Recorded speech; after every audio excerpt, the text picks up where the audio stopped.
तो बेसिकली आज की वीडियो में हमारा जो टॉपिक रहने वाला है वो रहने वाला है सैंडविच थ्योरम या फिर जिसको आप स्क्वीज थ्योरम भी बोलते हो। तो आजकल प्रीवियस ईयर 2021 से इसके इस थ्योरम के ऊपर काफ़ी ज़्यादा फेमस क्वेश्चन आने लगे हैं। और वो जो फेमस क्वेश्चन है वो बेसिकली बेस्ड होते हैं आपके पास ग्रेटेस्ट इंटीजर फंक्शन वाले टॉपिक के बेस्ड पे। जनरली हमारे पास लिमिट जो रहता है वो बहुत ही ईजी टॉपिक रहता है, पर जैसे ही लिमिट्स में कुछ चीज़ें जैसे फ्रैक्शनल पार्ट फंक्शन हो गया या फिर ग्रेटेस्ट इंटीजर फंक्शन हो गया या फिर कई कभार लिमिट्स एंड कंटिन्यूटी वाले कंसेप्ट जहाँ पर यूज़ हो जाते हैं, तो वहाँ पर कई कभार लिमिट्स के जो क्वेश्चंस होते हैं वो कॉम्प्लिकेटेड बनने लग जाते हैं। और कई कभार लिमिट्स के क्वेश्चन ऐसे आ जाते हैं कि जिस पर्टिकुलर पॉइंट पर लिमिट आपसे पूछी है उस पर्टिकुलर पॉइंट पर लिमिट निकालना इम्पॉसिबल सा हो जाता है। और आप सबने पढ़ा भी होगा कि सैंडविच थ्योरम हमारे पास एक ऐसी ही थ्योरम है जो हमको बेसिकली बिल्कुल एक नीचे वाले फंक्शन की और एक ऊपर वाले फंक्शन की मदद से जो हमारे पास बीच में फंसा हुआ फंक्शन है उस फंक्शन की हमें क्या करके देती है, एक अप्रॉक्सीमेटेड या फिर लिमिट की वैल्यू कैलकुलेट करके देती है। यहाँ पर अपन क्या करते हैं, पहले थोड़ा बहुत सैंडविच थ्योरम को डिस्कस करते हैं कि सैंडविच थ्योरम होता क्या है। फिर उसके बाद आप इस क्वेश्चन में आना, ये बेसिकली जेई मेंस 2021 का ही क्वेश्चन है। अगर आपको सैंडविच थ्योरम सही से समझ में आ गया और कुछ एग्जांपल अपन करेंगे ग्रेटेस्ट इंटीजर फंक्शन और फ्रैक्शनल पार्ट फंक्शन के ऊपर बेस्ड, अगर आपको ये दोनों चीज़ें समीज से समझ में आ गई तो आई कैन श्योर 100% कि आपसे ये क्वेश्चन क्या होगा, बिल्कुल विद इन सेकंड आपसे बन जाएगा। ठीक है, तो पहले देखते हैं अपने पास सैंडविच थ्योरम हमसे कहती क्या है। तो देखो, सैंडविच थ्योरम अपन से ये कहती है ना, यहाँ पर मैं क्या करता हूँ, सबसे पहले 3 फंक्शन बनाने की कोशिश करता हूँ। ध्यान से देखना मेरी बात को। एक फंक्शन मैंने बना दिया है ये, और एक फंक्शन मैं बना रहा हूँ कुछ इस तरीके का, और एक और तीसरा फंक्शन मैं ड्रॉ कर रहा हूँ और वो तीसरा फंक्शन बना रहा हूँ कुछ इस तरीके का। इस फंक्शन का नाम मैं बोल देता हूँ, ये मेरे पास फंक्शन है एफ एक्स, और इस फंक्शन का नाम बोल देता हूँ ये है मेरे पास जी एक्स, और इस फंक्शन का नाम बोल देता हूँ ये फंक्शन है मेरे पास एच एक्स। और ये जिन कॉमन पॉइंट पे मीट कर रहे हैं, ये एफ एक्स, जी एक्स और एच एक्स, वो कॉमन जो पॉइंट ऑफ इंटरसेक्शन है, ये तीनों एक ही कॉमन पॉइंट पे मीट कर रहे हैं, और एक कॉमन पॉइंट ऑफ इंटरसेक्शन मेरे पास क्या है, सी है। ठीक है, तो इस क्वेश्चन में इस फंक्शन की खास बात क्या है, इन तीनों फंक्शन में आपको दिख रहा होगा कि ये जो मेरे पास एफ एक्स वाला फंक्शन है ना, इस फंक्शन की मेरे को लिमिट नोन है। ये जो सी पॉइंट है एफ एक्स की फंक्शन की सी पॉइंट पे जो लिमिट की वैल्यू है वो मेरे को पता है, और वो वैल्यू मेरे पास एल के बराबर है।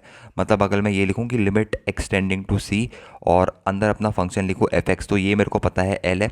और अगर ये भी लिखूँ मैं लिमिट एक्स टेंडिंग टू सी, किस फंक्शन में, एच एक्स वाले फंक्शन में, तो ये लिमिट की वैल्यू भी मेरे को पता है एल के बराबर है। तो कौन सी चीज़ नहीं पता है मेरे को, जी एक्स की लिमिट की वैल्यू नहीं पता, कहाँ पे, सी पे। अगर मैं ये लिखता हूँ लिमिट एक्सटेंडिंग टू सी, ध्यान से देखना, लिमिट एक्सटेंडिंग टू सी, यहाँ पर लिखा मैंने जी एक्स, तो ये चीज़ मेरे को पता लगानी है। और मेरे पास दोनों चीज़ क्या है, जी एक्स से एक बड़ा फंक्शन एफ एक्स की लिमिट पता है मेरे को सी पॉइंट पे, और जी एक्स से एक छोटा फंक्शन है एच एक्स की लिमिट पता है मेरे को उसी कॉमन पॉइंट पे, जिन दोनों कॉमन पॉइंट पे मेरे को जी एक्स, जिस कॉमन पॉइंट पे मेरे को जी एक्स की लिमिट निकालनी है। तो कभी भी ऐसी सिचुएशन आपके पास आती है कि एक फंक्शन मेरे को दिया है और किसी पर्टिकुलर पॉइंट पर उसकी लिमिट मेरे से पूछी है, और वो मेरे लिए प्रैक्टिकली इंपॉसिबल होते जा रहा है उस पॉइंट पर उस पर्टिकुलर फंक्शन की लिमिट को निकालना। जैसे फॉर एग्जांपल, बहुत ही फेमस इसका एग्जांपल आप सबने पढ़ा होगा, सब जगह ये एग्जांपल कराया जाता है। जैसे अगर आपसे इस लिमिट की वैल्यू पूछी है, ध्यान से देखना, मेरे से पूछी है कि मेरे को इस चीज़ की वैल्यू निकालनी है, limit n is tending, sorry यहाँ पर एक्स ले लेते हैं, x is tending to infinity, यहाँ पर लिखा है ग्रेटेस्ट इंटीजर फंक्शन एक्स, और अपॉन में लिख देते हैं एक्स।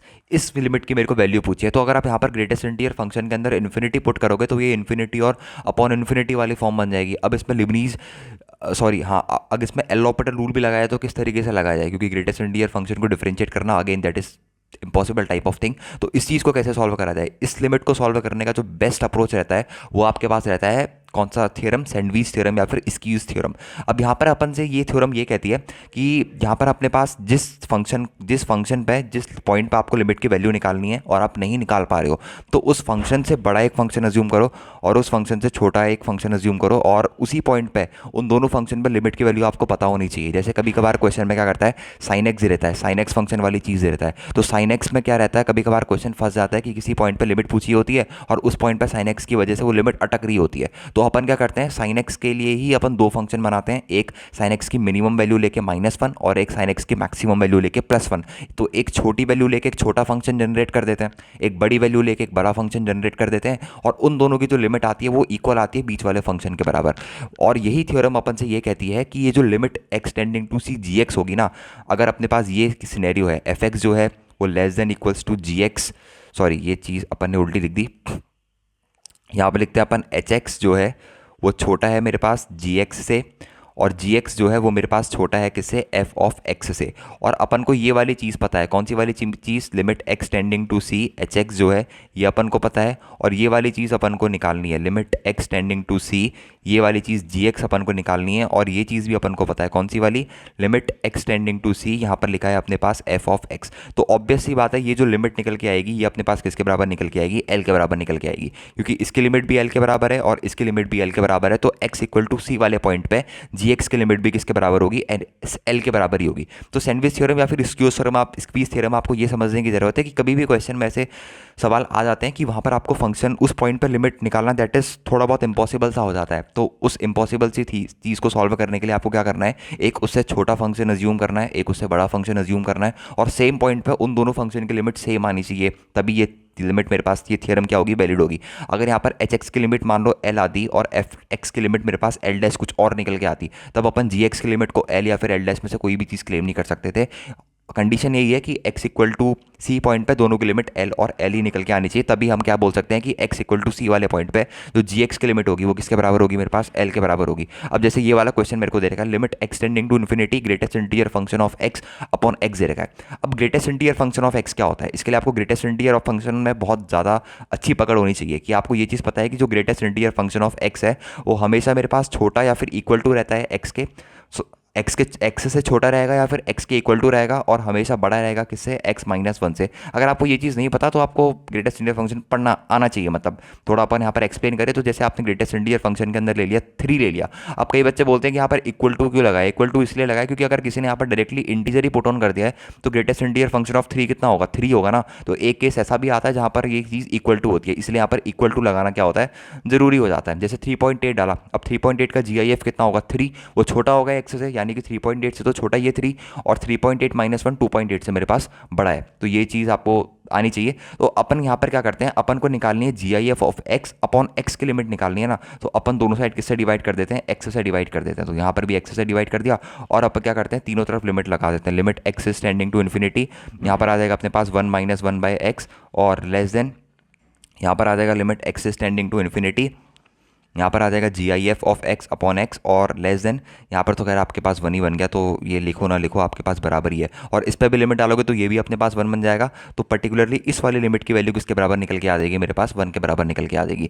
सेम कॉन्सेप्ट यूज़ होता है फ्रैक्शनल पार्ट वाले फंक्शन में। अच्छा अब मैं आपसे पूछता हूँ, जैसे यहाँ पर अभी फ्रैक्शनल पार्ट ऑफ एक्स होता, सेम क्वेश्चन है मेरे पास, बस मैंने थोड़ा सा ट्विस्ट ये कर दिया कि मैंने यहाँ पर लिखा है limit x is tending to infinity, यहाँ पर आ गया मेरे पास fractional part of x upon x. अब कैसे करोगे, यहाँ पर fractional part of infinity upon infinity वाली फॉर्म बन गई। अब इसको सॉल्व कैसे करोगे फर्दर, यहाँ पर भी आपको सैंडविच थ्योरम या फिर स्क्वीज थ्योरम की मदद से इसको ईजिली सॉल्व कर सकते हो। आपको पता है कि मेरे पास फ्रैक्शनल पार्ट ऑफ एक्स की जो वैल्यू है वो किस किस के बीच में होती है।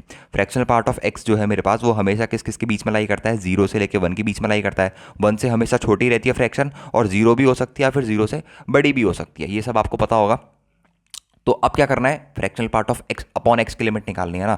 तो बस यहाँ पर एक्स को डिवाइड मार दो, यहाँ पर भी एक्स को डिवाइड मार दिया, और यहाँ पर भी एक्स को डिवाइड मार दिया। तो यहाँ पर अपने पास आ गया limit x is tending to infinity, और यहाँ पर लिखा हुआ है अपने पास 0 by x is less than equal to, यहाँ पर अपने पास क्वेश्चन वाली लिमिट बन गई, limit x is tending to infinity, यहाँ पर लिखा हुआ है अपने पास fractional part of x upon x, और यहाँ पर 1 अपॉन इन्फिनिटी डालोगे तो अगेन 0 ही बन के आ जाएगा, और यहाँ पर भी अपने पास 0 ही बन के आ जाएगा। तो पर्टिकुलरली इस वाले क्वेश्चन की जो लिमिट बन के आ गई मेरे पास वो कितनी बन के आ गई, 0 बन के आ गई। अब ये तो हो गई थोड़ी छोटी वैरायटी वाले क्वेश्चन। अब जो मेन से ने क्वेश्चन पूछा था अपने अपन से वो कुछ इस तरीके का क्वेश्चन है। यहाँ पर अपन से पूछा है कि इस वाली लिमिट की अपन को वैल्यू निकालनी है, जहाँ पर ये जो चीज़ है ग्रेटेस्ट इंटीजर फंक्शन आर, ये किस चीज़ को रिप्रेजेंट कर रही है, GIF ऑफ आर को, ग्रेटेस्ट इंटीजर फंक्शन को रिप्रेजेंट कर रही है। अब यहाँ पर कई बच्चे क्या गलती करते हैं, मैं बताता हूँ आपको कई बच्चे क्या गलती करते हैं, और उससे इत्तेफाक की बात यह है कि उस कॉन्सेप्ट को यूज़ करके आंसर भी आपके पास बिल्कुल करेक्ट निकल के आ जाता है। वो ये करते हैं ना, वो यहाँ पर ये करते हैं कि वो सोचते हैं कि GIF ऑफ आर तो सब में है, तो बेसिकली वो क्या सोचते हैं कि जैसे ये लिखा है मेरे पास GIF ऑफ 2R, इसको मैं कुछ इस तरीके से लिख लेता हूँ, 2 बाहर निकाल लेता हूँ,